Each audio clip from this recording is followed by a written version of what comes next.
Hi guys, sorry for the late delay here. This is Don here. It's Don Dike-Anukam this evening, and forgive me if I'm kind of short on the viewpoint tonight. I'm kind of trying to make do with kind of the circumstances I have, but just wanted to give you a quick overview, or at least a quick report on night 2 of the 2020 Republican National Convention. Now that night 1 is now complete, with President Trump's speech formally accepting the nomination, and will be likely speaking again or be seen again tomorrow night on Wednesday, and also to give his big speech on Thursday. Also, with party business mostly being conducted in Charlotte, namely the platform issue, basically foregoing that until 2024 being taken care of, and for the moment more or less leaving an open platform. Now it's a matter of public speeches and surrogates and kind of taking the case to the country, and candidates and high-profile Republican surrogates and Trump family members speaking to the party faithful. So, quick overview tonight. Night 2, the 3 main places where speeches took place tonight throughout the country, and or at least the theme of tonight's speech was America, Land of Opportunity, which you see the video playing behind me, is what precursed tonight's speech, which I'll be playing in the background for tonight's report. So 3 main locations or settings for tonight's speech. One main location was the Andrew W. Mellon Auditorium in Washington, D.C., where the bulk of the speeches are taking place, or have taken place. Second, the White House, where the big ending close speech by the First Lady Melania Trump spoke tonight, was taking place in the Rose Garden. And again, the setting for tonight.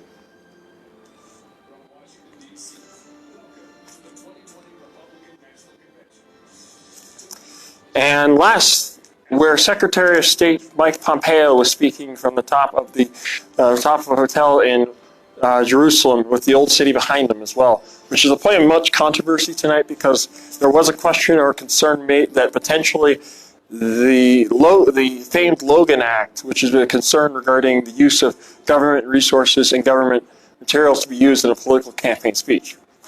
Notable is this pastor is from Las Vegas, Nevada, and a Nevadan to start off tonight's event. So there's a little bit of Nevada for you featured in tonight's speech. I'm going to try to step out of the way here a little bit so you can see that. I'm going to do something real quick, guys, because I realize my shot's a little off, so forgive me here. Give me 1 sec here.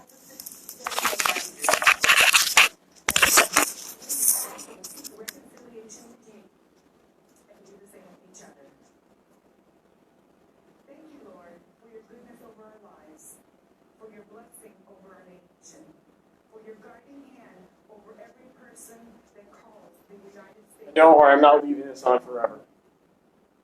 Lord, we thank you for all that gone before us and has so seeds of sacrifice for our freedom, for our prosperity, and for peace. That gave their lives so that we could live in the American dream. Where the Spirit of the Lord is, there is freedom. Glad I caught that. Okay, finally fixed that. I apologize, guys. That's a little bit better. So I'm going to move to the side here so the names can come up a little bit better for y'all. So I'm not that distracting, or I'm not distracting you all too much. So I apologize. Production values tonight are not going to be very good. So I'll try my best to make up for a few challenges tonight. So, tonight, overall theme tonight of tonight's night 2 of the RT convention, Land of Opportunity, more or less selling the case to the American electorate and to potential voters and Trump supporters that America is still a place is still full of opportunity despite the current circumstances with COVID, the economic circumstances, and that giving President Trump another 4 more years is the best way of ensuring of continuing that opportunity, which is a narrative that was kind of, and second chances, and which was unique. So what started off tonight's convention speech was, or tonight's presentation was the founder of Hope for Prisoners from Las Vegas, Nevada, who is based out of Las Vegas, Nevada, and it's going to be at the 17-minute mark if you look at the RNC website, or at least the stream I'm feeding here right now. I should have put his name on this. I apologize for that. Along with, a mentor, a former FBI agent by the name of Beasley, spoke, and was also a featured element of tonight's event. Was that the founder of this organization, who has been in existence for 10 years, was given a formal pardon by the president tonight during the presentation, with his wife standing nearby. So that'll come up here shortly. I'm kind of, just to let you know, right below the screen, there's a text vote 88. I'm not going to say it just because that'd be kind of a solicitation issue. But below the screen here from the RNC feed, and below it, there's like a scroll line of donors. So if that catches up, I apologize ahead of time. But nevertheless, that was kind of the feature piece of tonight's conversation, of this gentleman's story of adversity, and how he basically was a three-time felon, three-time offender, facing some serious prison time, turned his life to God, or to Jesus, to God, and has been in service to the community ever since, and as a result of that, has basically been given a second chance. Hence the pardon tonight, a federal pardon by the President of the United States tonight. Then, kind of the top-line speakers tonight of night 2, I think I mentioned this last night in Carson City, was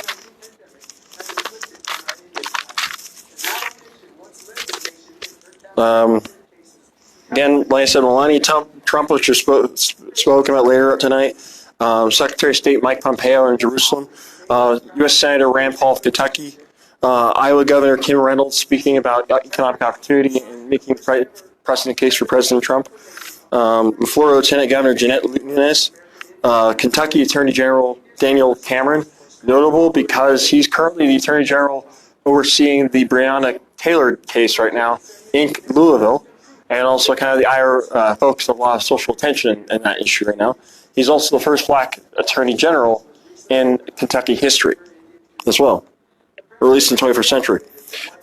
Former Florida Attorney General Pat Bondi, notable because she's a high rising star in the Republican Party, and also was one of President Trump's lawyers during the impeachment trial. So notable that she made the case, and she played an attack role tonight, a very heavily effective attack role. Look to her on the campaign trail, no matter where you go in the country, to play that role and to sell that case, especially towards the Biden family. She presented the argument tonight, namely in the fact that the Biden family is kind of the same old Washington quote swamp and the Washington corruption scene. And this is the gentleman I'm talking about, Mr. John Ponder, who received a pardon tonight, and the founder of Hope for Prisoners tonight. Abby Johnson, a pro-life advocate, much controversial figure. Nicholas Sandman, the Covington High School senior who was involved in the protests in D.C., the March for Life protest that kind of got him in a bit of a hot water regarding what he was actually smiling about, if you remember that controversy from 2018.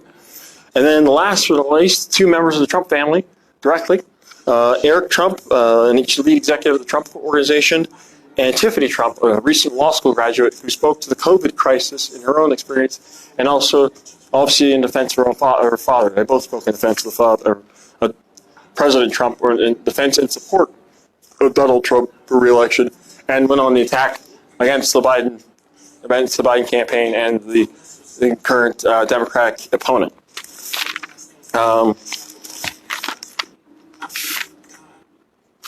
But quick overview, real quick, as this was playing in the background in the story of this gentleman who, I guess I'm going to make a quick brief a point of information. Mr. Nate Waugh, who I believe is a friend of mine, knows this gentleman very well, and I'm assuming tonight, this is probably a point of pride as his story is featured prominently in the national stage. So this is that story I was talking about here. So quickly run through real quick as this story plays in the background. As this event, the pardon took place at the White House.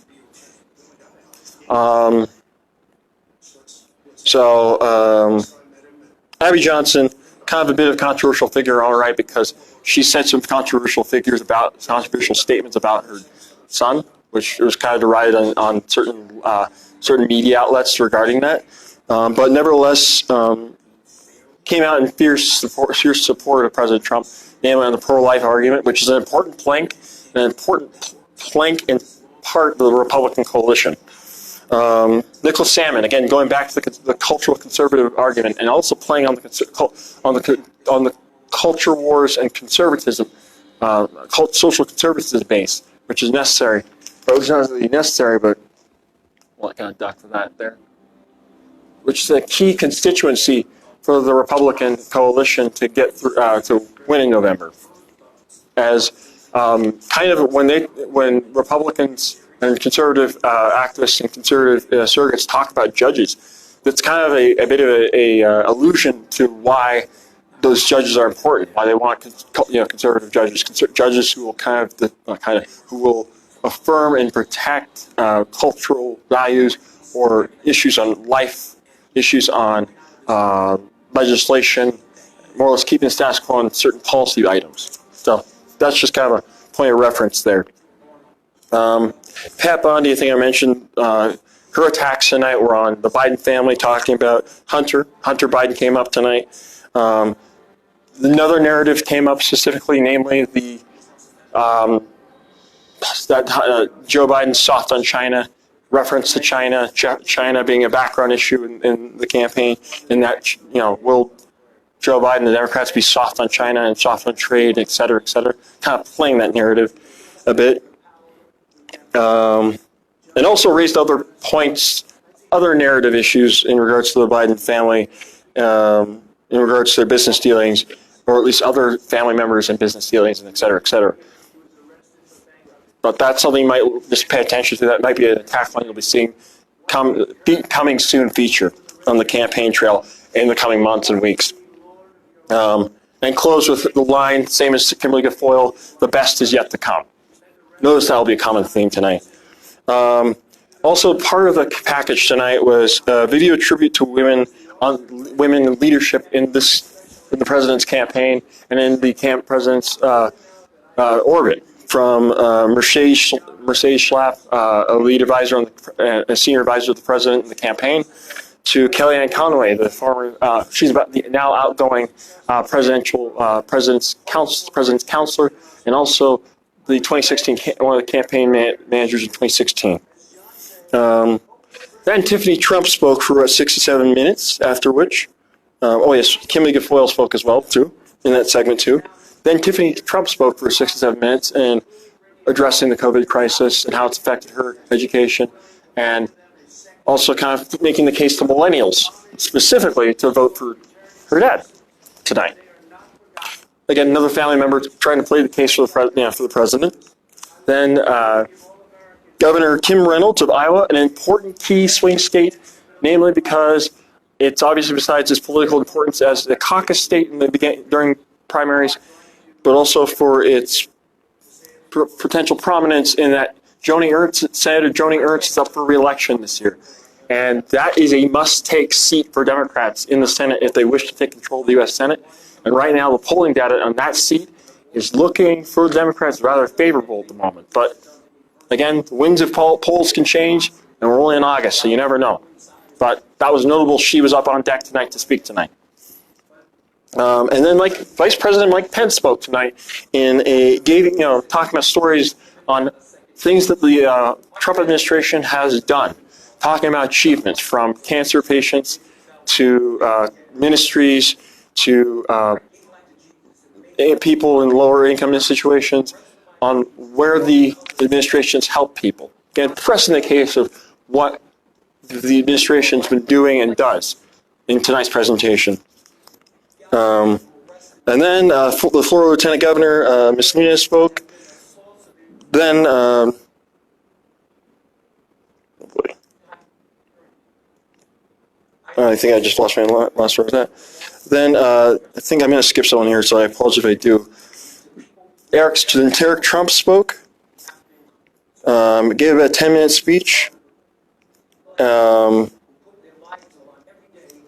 again, I apologize. And then the Kentucky Lieutenant Governor, and then the Attorney General of Kentucky, Mr. Cameron, spoke. After which, sorry guys, I am looking at my notes and I just forgot who I mentioned. So that's what I'm looking for. Okay. So, then I'm going to let this pardon section play out here in just a sec. And then Secretary of State Mike Pompeo spoke on top of the hotel in Jerusalem, the old city behind him. And then to conclude tonight's remarks at the White House at the Rose Garden, newly refurbished Rose Garden, Melania Trump spoke for nearly 30-odd-some minutes. Unique about her speech tonight was that her speech was not openly partisan, but highly upbeat in the sense that it was trying to appeal to maybe a bit of our higher angels, but obviously in support of her husband, who was sitting right in front of her, and wasn't essentially an attack dog role tonight, but more or less kind of talking in a positive role and trying to appeal to unity to a degree in a unique fashion, which is a unique twist for this convention, namely considering the lineup of speakers that have come before and after, that came before tonight. And thus ended tonight's event. So that was essentially the nuts and bolts of night 2 of the convention, the Republican convention, throughout the internet, you could say, mainly based in Washington, D.C., around the world tonight, essentially. Most of it is recorded or some live sections, but for the most part, that was the bulk of how it worked out tonight. So I'm going to let you, the public, decide what you thought of tonight's speeches or what you think of what you've heard. If any of this interests you or any of these topics concern you. So as we get into now the nit and gritty of the convention, namely the big headliners, which on tomorrow night, well, in less than 3 minutes, it'll be today. I gotta skedaddle after that. In less than 3 minutes, headliner speakers tomorrow night, besides the Vice President Mike Pence and First Lady Karen Pence. Big political heavyweight, and keep an eye on her. U.S. Senator Marsha Blackburn of Tennessee currently has Bob Corker's seat, who's a prominent Republican from Tennessee, former Mayor Chattanooga, Tennessee. She's an idol. She's someone to watch in the Republican Party. As where she goes will definitely kind of dictate where the party goes, so to speak, or where things are going. And the senator I was speaking about from Iowa, Joni Ernst from Iowa, will be speaking tomorrow night. And then South Dakota and a new star in the Republican Party, Kristi Noem from South Dakota. And also several representatives from the U.S. House, Congresspeople, Dan Crenshaw, Texas, Elisa Stefanik from upstate in New York State will be speaking, and Representative Lee Zeldin, which I spoke to at CPAC. I didn't publish that, unfortunately, because I didn't have time to do it. I didn't have time, and unfortunately, the COVID kind of superseded my CPAC events. But he'll be speaking tomorrow night. He's a big supporter and a big advocate of Israel in the U.S. House, and also in trying to defend. But he's a big supporter and a big defender of Israel in the U.S. House and in the public square. And someone I interviewed not just a couple of weeks ago here in Reno, former DNI Richard Grenell will be speaking tomorrow night, and I will give you a quick preview of what he will be probably saying. He'll probably make a heck of a case on basically saying that the opposition, namely Joe Biden, is likely going to be soft on China. Notice the narrative. Notice the theme. soft in China, and if not, likely to be. I'll let him speak tomorrow night. Anyway, and who I'm speaking about as well tonight, Kellyanne Conway will get to speak. Pay attention to what she says, as obviously her opinions and she's a pollster by trade, so she's pretty good at kind of reading the tea leaves. And that is Senator Rand Paul, by the way, who's speaking. And then last but not least, Laura Trump, senior advisor and married to Eric Trump. And sorry, this was doing that a lot tonight, so I apologize. So that's up for tomorrow night. Night 3 of the Republican National Convention, or that's going to be today. That's all I got for you tonight. Kind of a quick rundown, as fast as I could do it, as sudden as I could do it, with the best I could do, pulling off what I could pull off, because I figured you all should just watch tonight. So, anyway, that's the Republican National Convention, Night 2, throughout the country, around the world. This is Don here in Reno, Nevada, saying good night, and take care.